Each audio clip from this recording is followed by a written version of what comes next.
ꯑꯩꯈꯣꯏ ꯃꯤꯑꯣꯏꯕꯗ ꯄꯨꯟꯁꯤ ꯆꯨꯞꯄ ꯅꯥꯒꯗꯕ ꯑꯅꯥꯕ ꯑꯃꯠꯇ ꯂꯩꯇꯦ ꯀꯔꯤꯒꯨꯝꯕ ꯑꯗꯣꯝꯅ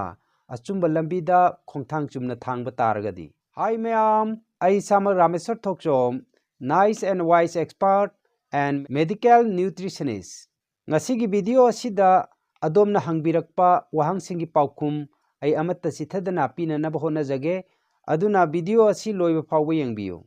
ꯉꯁꯤꯒꯤ ꯑꯍꯥꯟꯕ ꯀ꯭ꯋꯦꯁꯟꯁꯤ TSH 4.82 ꯂꯩ ꯃꯁꯤꯕꯨ ꯋꯥꯡꯕ ꯑꯣꯏꯔꯤꯔꯣ ꯍꯥꯏꯕꯅꯤ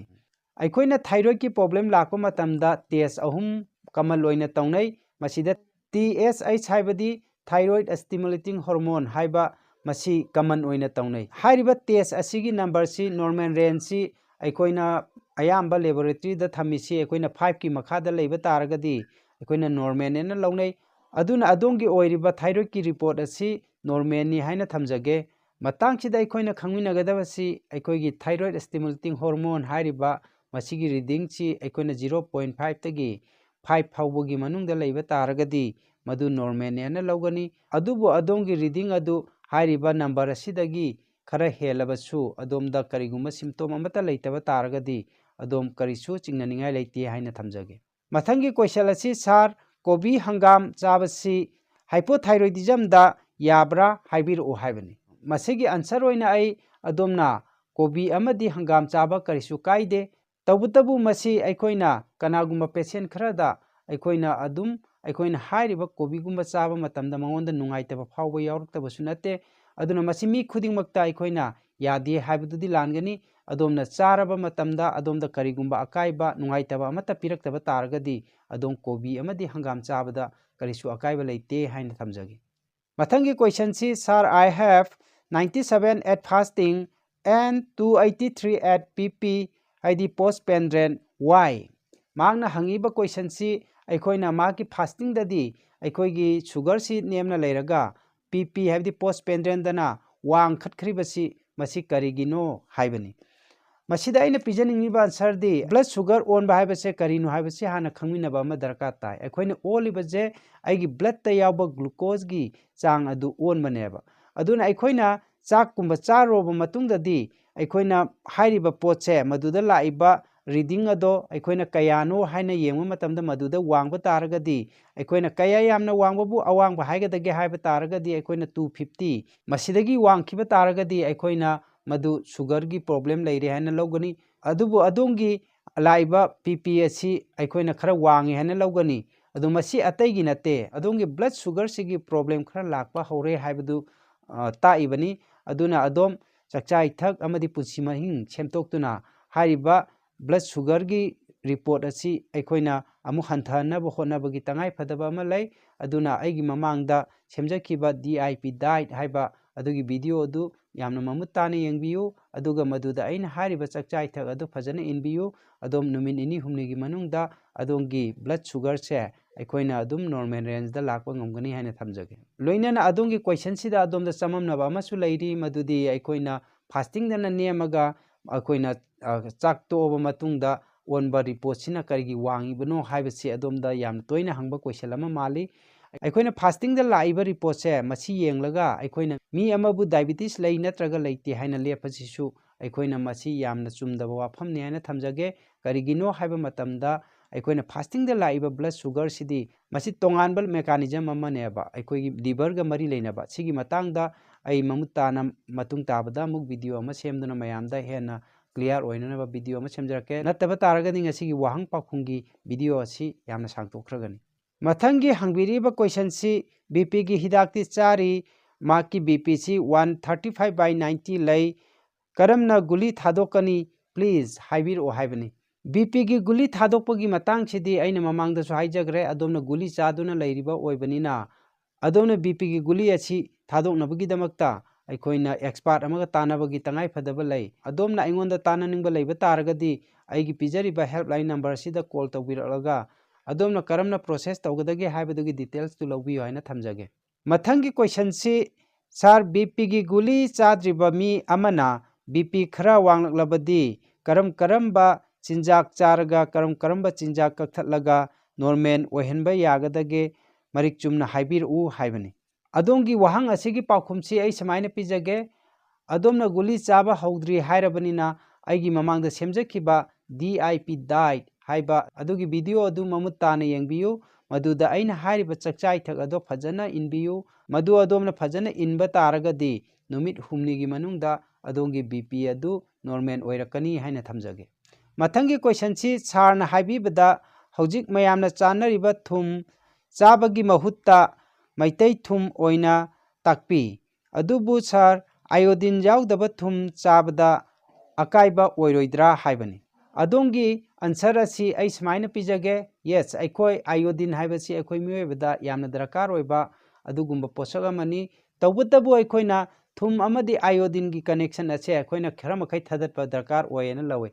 ꯇꯁꯦꯡꯕꯗꯤ ꯑꯩꯈꯣꯏꯅ ꯗꯔꯀꯥꯔ ꯑꯣꯏꯔꯤꯕ ꯑꯥꯏꯑꯣꯗꯤꯟ ꯑꯁꯦ ꯉꯁꯥꯏꯒꯤ ꯊꯨꯝꯗꯒꯤ ꯂꯥꯛꯄ ꯑꯥꯏꯑꯣꯗꯤꯟ ꯑꯗꯨꯈꯛ ꯅꯠꯇꯦꯕ ꯑꯩꯈꯣꯏꯅ ꯗꯔꯀꯥꯔ ꯑꯣꯏꯔꯤꯕꯁꯦ ꯑꯩꯈꯣꯏꯅ ꯗꯔꯀꯥꯔ ꯑꯣꯏꯔꯤꯕꯁꯦ ꯑꯩꯈꯣꯏꯅ ꯆꯥꯔꯤꯕ ꯆꯥꯛꯆꯥ ꯏꯊꯛꯁꯤꯗꯒꯤ ꯂꯥꯛꯏꯕ ꯑꯥꯏꯑꯣꯗꯤꯟ ꯍꯥꯏꯗꯨꯅꯦꯕ ꯃꯔꯨꯑꯣꯏꯅ ꯑꯗꯣꯝꯅ ꯎꯍꯩ ꯋꯥꯍꯩ ꯑꯃꯗꯤ ꯃꯅꯥ ꯃꯁꯤꯡ ꯌꯥꯝꯅ ꯆꯥꯕꯤꯌꯣꯕ ꯃꯗꯨꯗ ꯑꯩꯈꯣꯏꯒꯤ ꯍꯛꯆꯥꯡꯒꯤ ꯗꯔꯀꯥꯔ ꯑꯣꯏꯔꯤꯕ ꯑꯥꯏꯑꯣꯗꯤꯟ ꯑꯗꯣ ꯑꯗꯨꯝ ꯃꯄꯨꯡ ꯐꯥꯅ ꯑꯗꯨꯝ ꯐꯪꯕ ꯉꯝꯂꯒꯅꯦꯕ ꯑꯩꯈꯣꯏꯅ ꯉꯁꯤꯒꯤ ꯂꯥꯏꯐ ꯁ꯭ꯇꯥꯏꯜꯁꯤꯗ ꯑꯩꯈꯣꯏꯅ ꯆꯥꯔꯤꯕꯁꯤ ꯃꯔꯨꯑꯣꯏꯅ ꯑꯩꯈꯣꯏꯅ ꯄ꯭ꯔꯣꯁꯦꯁ ꯐꯨꯗ ꯉꯥꯛꯇ ꯆꯥꯕꯁꯤꯅ ꯃꯔꯝ ꯑꯣꯏꯔꯀꯥꯟꯗ ꯑꯩꯈꯣꯏꯗ ꯑꯥꯏꯑꯣꯗꯤꯟꯒꯤ ꯆꯥꯡꯁꯦ ꯋꯥꯊꯔꯛꯄꯅꯦꯕ ꯑꯩꯈꯣꯏꯅ ꯎꯍꯩ ꯋꯥꯍꯩ ꯑꯃꯗꯤ ꯃꯅꯥ ꯃꯁꯤꯡ ꯃꯔꯥꯡ ꯀꯥꯏꯅ ꯆꯥꯕ ꯇꯥꯔꯒꯗꯤ ꯑꯥꯏꯑꯣꯗꯤꯟ ꯋꯥꯠꯄꯗꯒꯤ ꯂꯥꯛꯀꯗꯕ ꯑꯅꯥꯕ ꯑꯃꯠꯇ ꯑꯩꯈꯣꯏꯗ ꯆꯪꯕ ꯉꯝꯂꯣꯏ ꯍꯥꯏꯅ ꯊꯝꯖꯒꯦ ꯂꯣꯏꯅꯅ ꯉꯁꯤꯒꯤ ꯑꯩꯒꯤ ꯑꯟꯁꯔ ꯑꯁꯤꯗ ꯑꯗꯣꯝꯅ ꯄꯦꯟꯗꯕ ꯇꯥꯔꯒꯁꯨ ꯑꯩ ꯃꯇꯨꯡꯗ ꯁꯣꯏꯗꯅ ꯑꯥꯏꯑꯣꯗꯤꯟꯒꯤ ꯃꯇꯥꯡꯗ ꯑꯩ ꯚꯤꯗꯤꯑꯣ ꯑꯃ ꯁꯦꯝꯖꯔꯛꯀꯦ ꯃꯗꯨ ꯐꯥꯎꯕꯗꯪꯗꯤ ꯑꯩꯈꯣꯏ ꯉꯥꯏꯃꯤꯟꯅꯁꯤ ꯍꯥꯏꯅ ꯊꯝꯖꯒꯦ ꯃꯊꯪꯗ ꯍꯪꯕꯤꯔꯛꯏꯕ ꯀ꯭ꯋꯦꯁꯟꯁꯤ ꯑꯩꯈꯣꯏ ꯈꯣꯡꯗ ꯆꯤꯛ ꯆꯤꯛ ꯂꯥꯎꯔꯛꯄ ꯈꯣꯡꯌꯥ ꯅꯥꯕ ꯑꯁꯤ ꯀꯔꯤ ꯆꯥꯔꯒ ꯅꯥꯕ ꯐꯒꯗꯒꯦ ꯍꯥꯏꯕꯅꯤ ꯇꯁꯦꯡꯅ ꯑꯩꯈꯣꯏꯗ ꯈꯣꯡꯌꯥꯗ ꯆꯤꯛ ꯆꯤꯛ ꯂꯥꯎꯔꯛꯄ ꯑꯃꯗꯤ ꯈꯣꯡꯌꯥ ꯅꯥꯕꯁꯦ ꯃꯔꯨꯑꯣꯏꯅ ꯑꯩꯈꯣꯏꯅ ꯕ꯭ꯂꯗ ꯁꯨꯒꯔ ꯋꯥꯡꯉꯛꯄ ꯃꯇꯝꯗꯁꯨ ꯑꯗꯨꯝ ꯊꯣꯛꯏ ꯑꯗꯨꯅ ꯃꯁꯤ ꯃꯤ ꯑꯃꯒ ꯃꯥꯟꯅꯗꯦ ꯑꯩꯈꯣꯏꯅ ꯃꯁꯤ ꯅꯥꯔꯛꯄꯒꯤ ꯃꯔꯝꯁꯤ ꯃꯌꯥꯝ ꯑꯃ ꯂꯩꯈ꯭ꯔꯦ ꯑꯗꯨꯅ ꯑꯩꯅ ꯃꯌꯥꯝ ꯑꯗꯨ ꯄꯟꯗ꯭ꯔꯒꯁꯨ ꯑꯗꯣꯝꯅ ꯈꯣꯡ ꯆꯤꯛ ꯆꯤꯛ ꯂꯥꯎꯕ ꯑꯃꯗꯤ ꯈꯣꯡꯌꯥ ꯁꯥꯔꯛꯄꯁꯦ ꯃꯁꯤ ꯐꯅꯕꯒꯤꯗꯃꯛꯇ ꯅꯣꯡꯃꯗ ꯌꯥꯝꯗ꯭ꯔꯕꯗ ꯄꯨꯡꯈꯥꯏ ꯑꯃꯇꯪ ꯑꯗꯣꯝꯅ ꯑꯦꯝꯇꯤ ꯁ꯭ꯇꯣꯃꯥꯛ ꯑꯣꯏꯔꯤꯀꯥꯟꯗ ꯈꯣꯡ ꯑꯁꯤ ꯑꯩꯈꯣꯏꯒꯤ 42 ꯗꯤꯒ꯭ꯔꯤ ꯁꯥꯕ ꯏꯁꯤꯡꯗ ꯇꯤꯡꯕꯤꯌꯨ ꯍꯥꯏꯔꯤꯕ ꯏꯁꯤꯡ ꯑꯗꯨ 30 ꯃꯤꯅꯤꯠꯁ ꯃꯦꯟꯇꯦꯟ ꯇꯧꯕꯤꯌꯨ ꯂꯣꯏꯅꯅ ꯑꯩꯈꯣꯏꯅ ꯅꯣꯡꯃꯗ ꯌꯥꯝꯗ꯭ꯔꯕꯗ ꯄꯨꯡ 1ꯗꯒꯤ 2 ꯐꯥꯎꯕ ꯑꯗꯣꯝꯒꯤ ꯈꯣꯡ ꯑꯗꯨ ꯂꯩꯄꯥꯛꯇ ꯇꯥꯅꯅꯕ ꯍꯣꯠꯅꯕꯤꯌꯨ ꯂꯩꯄꯥꯛꯀ ꯁꯝꯅꯅꯕ ꯍꯣꯠꯅꯕꯤꯌꯨꯕ ꯂꯣꯏꯅꯅ ꯑꯩꯒꯤ DIP diet ꯍꯥꯏꯔꯤꯕ ꯚꯤꯗꯤꯑꯣ ꯑꯗꯨ ꯌꯦꯡꯂꯒ ꯃꯗꯨꯗ ꯑꯩꯅ ꯄꯤꯔꯤꯕ ꯆꯥꯛꯆꯥ ꯏꯊꯛ ꯑꯗꯣ ꯃꯗꯨ ꯐꯖꯅ ꯏꯟꯕꯤꯌꯨ ꯑꯗꯨ ꯑꯣꯏꯕ ꯇꯥꯔꯒꯗꯤ ꯑꯗꯣꯝꯒꯤ ꯈꯣꯡ ꯑꯗꯨ ꯁꯥꯕ ꯍꯟꯈꯤꯒꯅꯤ ꯍꯥꯏꯅ ꯊꯝꯖꯒꯦ ꯃꯊꯪꯒꯤ ꯀ꯭ꯋꯦꯁꯟꯁꯤ ꯁꯥꯔ ꯂꯦꯃꯟꯁꯤ ꯆꯥꯕ ꯌꯥꯕ꯭ꯔꯥ ꯍꯥꯏꯅ ꯃꯍꯥꯛꯅ ꯍꯪꯂꯛꯂꯤꯕꯁꯤ ꯑꯩꯈꯣꯏꯅ ꯊꯥꯏꯔꯣꯏꯗ ꯂꯩꯕ ꯄꯦꯁꯦꯟꯗ ꯑꯩꯈꯣꯏꯒꯤ ꯂꯦꯃꯟ ꯑꯁꯤ ꯆꯥꯕ ꯌꯥꯕ꯭ꯔꯥ ꯍꯥꯏꯅ ꯍꯪꯕꯤꯔꯛꯄꯅꯤ ꯌꯦꯁ ꯑꯗꯣꯝꯅ ꯊꯥꯏꯔꯣꯏꯗ ꯂꯩꯕ ꯃꯇꯝꯗ ꯂꯦꯃꯟ ꯑꯩꯈꯣꯏꯒꯤ ꯃꯍꯤ ꯊꯛꯄꯁꯤ ꯌꯥꯝꯅ ꯀꯥꯟꯅꯩ ꯅꯣꯡꯃꯗ ꯒ꯭ꯂꯥꯁ 2 ꯁꯨꯡꯁꯣꯏ ꯁꯣꯏꯗꯅ ꯊꯛꯄꯤꯌꯨ ꯇꯧꯕꯇꯕꯨ ꯑꯗꯣꯝꯅ ꯍꯥꯏꯔꯤꯕ ꯂꯦꯃꯟ ꯖꯨꯁ ꯑꯗꯨ ꯊꯛꯄ ꯃꯇꯝꯗ ꯆꯤꯅꯤꯒꯨꯝꯕ ꯑꯃꯗꯤ ꯊꯨꯝꯒꯨꯝꯕꯗꯤ ꯍꯥꯞꯆꯤꯟꯕꯤꯒꯅꯨ ꯃꯗꯨꯗ ꯑꯗꯣꯝꯅ ꯍꯥꯞꯀꯦ ꯍꯥꯏꯕ ꯇꯥꯔꯒꯁꯨ ꯍꯅꯤ ꯍꯥꯏꯕꯗꯤ ꯈꯣꯏꯍꯤꯁꯤ ꯈꯔ ꯍꯥꯞꯄꯤꯌꯨ ꯃꯗꯨꯁꯨ ꯃꯥꯔꯀꯦꯠꯇ ꯐꯪꯕ ꯈꯣꯏꯍꯤꯗꯤ ꯌꯥꯔꯤꯈꯩ ꯁꯤꯖꯤꯟꯅꯕꯤꯒꯅꯨ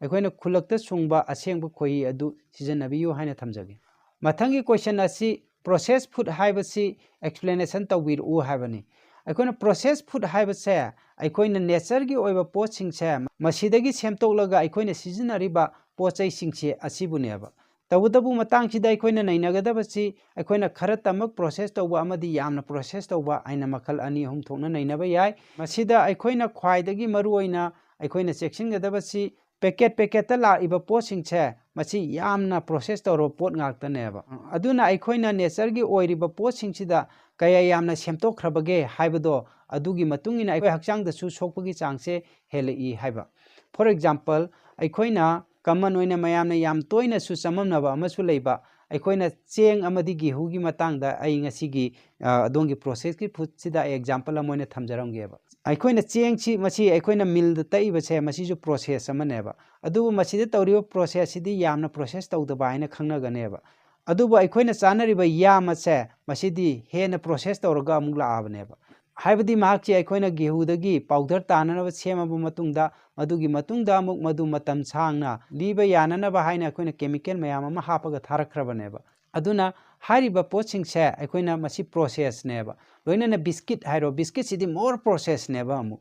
ꯑꯗꯨꯅ ꯑꯩꯈꯣꯏꯅ ꯍꯥꯏꯔꯤꯕ ꯄ꯭ꯔꯣꯁꯦꯁꯀꯤ ꯂꯦꯚꯦꯜꯁꯦ ꯑꯩꯈꯣꯏꯅ ꯀꯌꯥ ꯌꯥꯝꯅ ꯄ꯭ꯔꯣꯁꯦꯁ ꯇꯧꯔꯕꯒꯦ ꯍꯥꯏꯕꯗꯨꯒꯤ ꯃꯇꯨꯡꯏꯟꯅ ꯑꯩꯈꯣꯏꯅ ꯑꯩꯈꯣꯏꯒꯤ ꯍꯛꯆꯥꯡꯗ ꯁꯣꯛꯄ ꯑꯃꯗꯤ ꯁꯣꯛꯇꯕꯁꯤꯁꯨ ꯂꯦꯞꯀꯗꯣꯔꯤꯅꯦꯕ ꯑꯗꯨ ꯌꯥꯔꯤꯕ ꯃꯈꯩ ꯄ꯭ꯔꯣꯁꯦꯁ ꯌꯥꯝꯅ ꯇꯧꯕ ꯄꯣꯠꯁꯤꯡꯁꯦ ꯌꯥꯔꯤꯈꯩ ꯆꯥꯗꯅꯕ ꯍꯣꯠꯅꯕꯤꯌꯨ ꯑꯗꯣ ꯄ꯭ꯔꯣꯁꯦꯁ ꯍꯦꯟꯅ ꯇꯧꯔꯤꯕ ꯃꯈꯩ ꯑꯩꯈꯣꯏꯒꯤ ꯍꯛꯆꯥꯡꯗꯁꯨ ꯍꯦꯟꯅ ꯁꯣꯛꯏ ꯍꯥꯏꯕꯁꯤꯁꯨ ꯑꯩꯈꯣꯏꯅ ꯈꯪꯖꯤꯟꯃꯤꯟꯅꯕ ꯗꯔꯀꯥꯔ ꯑꯣꯏ ꯍꯥꯏꯅ ꯊꯝꯖꯒꯦ ꯃꯊꯪꯒꯤ ꯀ꯭ꯋꯦꯁꯟ ꯑꯁꯤ ꯑꯩꯒꯤ BP 135/90 ꯂꯩꯔꯦ ꯍꯥꯏꯅ ꯒꯨꯂꯤ ꯆꯥꯎ ꯍꯥꯏꯗꯨꯅ ꯆꯥꯔꯤ ꯃꯁꯤ ꯋꯥꯡꯕ ꯀꯧꯒꯗ꯭ꯔꯥ ꯍꯥꯏꯕꯤꯔꯛꯎ ꯍꯥꯏꯕꯅꯤ ꯑꯗꯣꯝꯒꯤ ꯀ꯭ꯋꯦꯁꯟꯁꯤꯗ ꯑꯩꯅ ꯆꯃꯝꯅꯕ ꯑꯃꯗꯤ ꯂꯩ ꯑꯗꯨꯕꯨ ꯑꯗꯣꯝꯒꯤ ꯋꯥꯍꯪꯁꯤ ꯑꯗꯣꯝꯅ BP ꯆꯦꯛ ꯇꯧꯔꯨꯕ ꯃꯇꯝꯗ 135/90 ꯂꯩꯔꯝꯃꯦ ꯑꯗꯨꯗꯩꯗꯨꯗ ꯅꯪ BP ꯋꯥꯡꯉꯦ ꯍꯥꯏꯅ ꯒꯨꯂꯤ ꯆꯥꯕ ꯍꯧꯔꯣ ꯍꯥꯏꯅ ꯆꯥꯕ ꯍꯧꯈ꯭ꯔꯦ ꯃꯗꯨ ꯍꯥꯏꯕ ꯃꯥꯜꯂꯦ ꯑꯗꯨꯅ ꯃꯇꯥꯡꯁꯤꯗ ꯑꯩꯅ ꯑꯗꯣꯝꯗ ꯍꯥꯏꯖꯅꯤꯡꯂꯤꯕꯗꯤ ꯑꯗꯣꯝꯒꯤ 135/90 ꯁꯤꯗꯤ ꯑꯩꯈꯣꯏꯅ BP ꯋꯥꯡꯉꯦꯅ ꯂꯧꯕ ꯌꯥꯗꯦ ꯇꯧꯕꯇꯕꯨ ꯑꯩꯅ ꯃꯃꯥꯡꯗ ꯍꯥꯏꯖꯈꯤꯕ ꯑꯗꯨꯃꯥꯏꯅ ꯅꯝꯕꯔ ꯑꯃ ꯌꯦꯡꯉꯒ ꯑꯩꯈꯣꯏꯅ ꯃꯤ ꯈꯨꯗꯤꯡꯃꯛꯇ ꯐꯤꯠ ꯇꯧꯕꯗꯤ ꯌꯥꯔꯣꯏ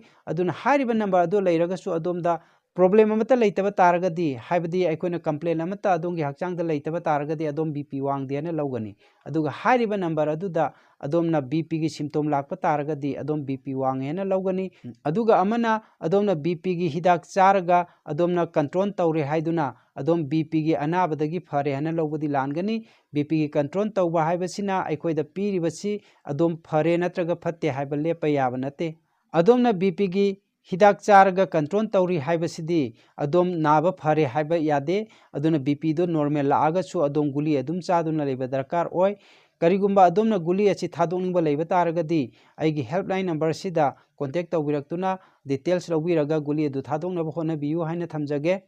ꯃꯊꯪꯒꯤ ꯀ꯭ꯋꯦꯁꯟ ꯑꯁꯤ ꯁꯥꯔ ꯍꯥꯟꯅꯗꯤ 160/100 ꯌꯧꯔꯨꯔꯦ ꯑꯗꯨꯗ ꯇꯦꯕ꯭ꯂꯦꯠ ꯆꯥꯔꯨꯔꯦ ꯑꯍꯥꯟꯕ ꯆꯥꯕ ꯅꯨꯃꯤꯠꯇ ꯌꯥꯝꯅ ꯀꯟꯅ ꯀꯣꯛꯁꯤ ꯎꯪꯂꯨꯔꯦ ꯍꯧꯖꯤꯛꯅ 130/90 ꯂꯩꯔꯦ ꯁꯤꯕꯨ ꯇꯦꯕ꯭ꯂꯦꯠ ꯆꯥꯗ꯭ꯔꯁꯨ ꯌꯥꯒꯗ꯭ꯔꯥ ꯍꯥꯏꯕꯅꯤ ꯑꯗꯣꯝꯒꯤ ꯑꯟꯁꯔꯁꯤ ꯑꯩ ꯁꯨꯃꯥꯏꯅ ꯄꯤꯖꯒꯦ ꯑꯗꯣꯝꯒꯤ 130/90 ꯂꯩꯔꯦ ꯍꯥꯏꯗꯨꯅ ꯑꯗꯣꯝꯅ ꯒꯨꯂꯤ ꯆꯥꯔꯤꯕꯅꯤꯅ ꯊꯥꯗꯣꯛꯅꯤꯡꯉꯤ ꯍꯥꯏꯗꯨꯅ ꯍꯦꯛꯇ ꯊꯥꯗꯣꯛꯄꯗꯤ ꯌꯥꯔꯣꯏ ꯑꯗꯨꯒ ꯑꯗꯣꯝꯅ ꯊꯥꯗꯣꯛꯄ ꯄꯥꯝꯕ ꯇꯥꯔꯒꯗꯤ ꯑꯩꯒꯤ ꯄꯤꯖꯔꯤꯕ ꯍꯦꯜꯞꯂꯥꯏꯟ ꯅꯝꯕꯔ ꯑꯁꯤꯗ ꯀꯣꯟꯇꯦꯛ ꯇꯧꯔꯛꯑꯒ ꯑꯩꯈꯣꯏꯅ ꯗꯤꯇꯦꯜꯁ ꯂꯧꯕꯤꯔꯒ ꯑꯗꯣꯝꯒꯤ BP ꯑꯗꯨ ꯊꯥꯗꯣꯛꯅꯕ ꯍꯣꯠꯅꯃꯤꯟꯅꯕ ꯌꯥꯒꯅꯤ ꯍꯥꯏꯅ ꯊꯝꯖꯒꯦ ꯃꯊꯪꯒꯤ ꯀ꯭ꯋꯦꯁꯟ ꯑꯁꯤ ꯁꯥꯔ ꯀꯔꯤꯒꯨꯝꯕ ꯑꯃꯠꯇ ꯍꯪꯖꯒꯦ ꯃꯄꯥꯟ ꯊꯣꯛꯄꯗ ꯌꯨꯔꯤꯟ ꯆꯦꯟꯖ ꯇꯧꯔꯒ ꯃꯆꯨ ꯑꯃ ꯑꯃꯨꯛ ꯏ ꯃꯆꯨ ꯑꯃꯨꯛ ꯑꯣꯏꯕ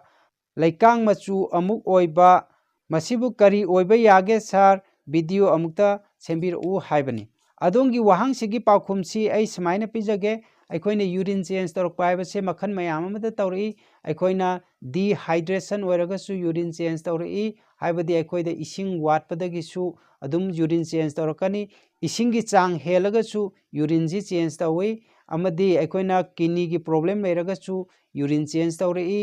UTI हाइबदी यूरिनरी ट्रैक इन्फेक्शन लेरगसु यूरिन चेंज तौरई अमदी अखोइगी हक्चांग दा टॉक्सिन सी यामने हेंकटखिबा तारगसु यूरिन चेंज तौरई अदुना यूरिन चेंज तौरकपगी मरम सिदी यामख्रे अदुना मसी अखोइना अदोंगी हिस्ट्री फजना नैनरगा लायंग थोकपना हेना फगनी हाइना थमजगे मथंगी क्वेश्चन सी 147 जौरे मसीबु डायबिटीज ता कया हेलगे सिबु यादब यंसांग मना मसिंग हाइबिरओ सिंजू बोरा योंगचाक चाबा याबरा हाइबिरओ हाइबनी अदोंगी क्वेश्चन की आंसर सी आई समायना पिजगे अदोंगी 147 यौरे हाइबसे मसी अखोइना फास्टिंग दा हाइरिब्रा नत्रगना PP दा हाइरिब्रा हाइदुसु खंग्रे तबुदबु अखोइना रेंडम ओइबा तारगसु अदोमदा लैरिबा नंबर से मसी अखोइना डायबिटीज ति लैत्री अदुगा अदोमना चाबगी मतांगदा हंगबिरिबा क्वेश्चन सिगी पाउखुम ओइनदी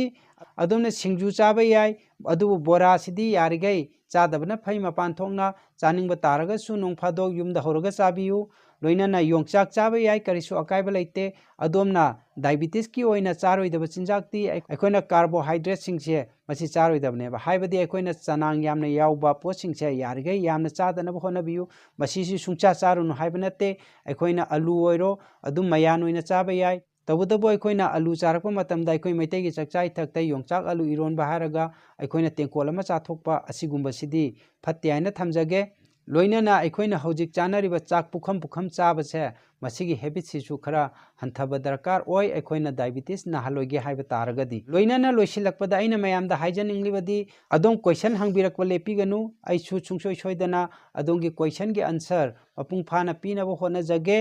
लोइनाना ngasiगी वीडियो असिदा अदोमना हंगबिरकपा क्वेश्चन की आंसर आई लोइना सुना लौखटपा ngamjadre aduna mathangi video amada amuk ai soidana adongi wahangi pakhum ai pinanaba honajarakke aduga loinana adomna ꯑꯩꯒꯤ comment ꯑꯗꯣꯝꯒꯤ ꯆꯃꯝꯅꯕ ꯈꯨꯗꯤꯡꯃꯛ ꯍꯪꯕ ꯂꯦꯞꯄꯤꯒꯅꯨ ꯑꯩ ꯑꯗꯣꯝꯒꯤ ꯑꯟꯁꯔ ꯑꯣꯏꯅ ꯚꯤꯗꯤꯑꯣ ꯃꯊꯪ ꯁꯦꯝꯗꯨꯅ ꯑꯗꯣꯝꯒꯤ ꯄꯥꯎꯈꯨꯝ ꯄꯤꯖꯔꯛꯀꯦ ꯍꯥꯏꯅ ꯊꯝꯖꯒꯦ ꯂꯣꯏꯅꯅ ꯍꯛꯆꯥꯡ ꯐꯕ ꯃꯤꯁꯛ ꯑꯃ ꯑꯣꯏꯕꯒ ꯂꯣꯏꯅꯅ ꯑꯐꯕ ꯁꯃꯥꯖ ꯑꯃ ꯁꯦꯝꯅꯅꯕ ꯍꯣꯠꯅꯃꯤꯟꯅꯁꯤ ꯍꯥꯏꯔꯒ ꯉꯁꯤꯒꯤ ꯚꯤꯗꯤꯑꯣ ꯑꯁꯤ ꯃꯇꯥꯡ ꯑꯁꯤꯗ ꯂꯣꯏꯁꯤꯟꯖꯔꯒꯦ ꯀꯪꯂꯩꯄꯥꯛ ꯏꯃꯥꯅ ꯌꯥꯏꯐꯔꯦ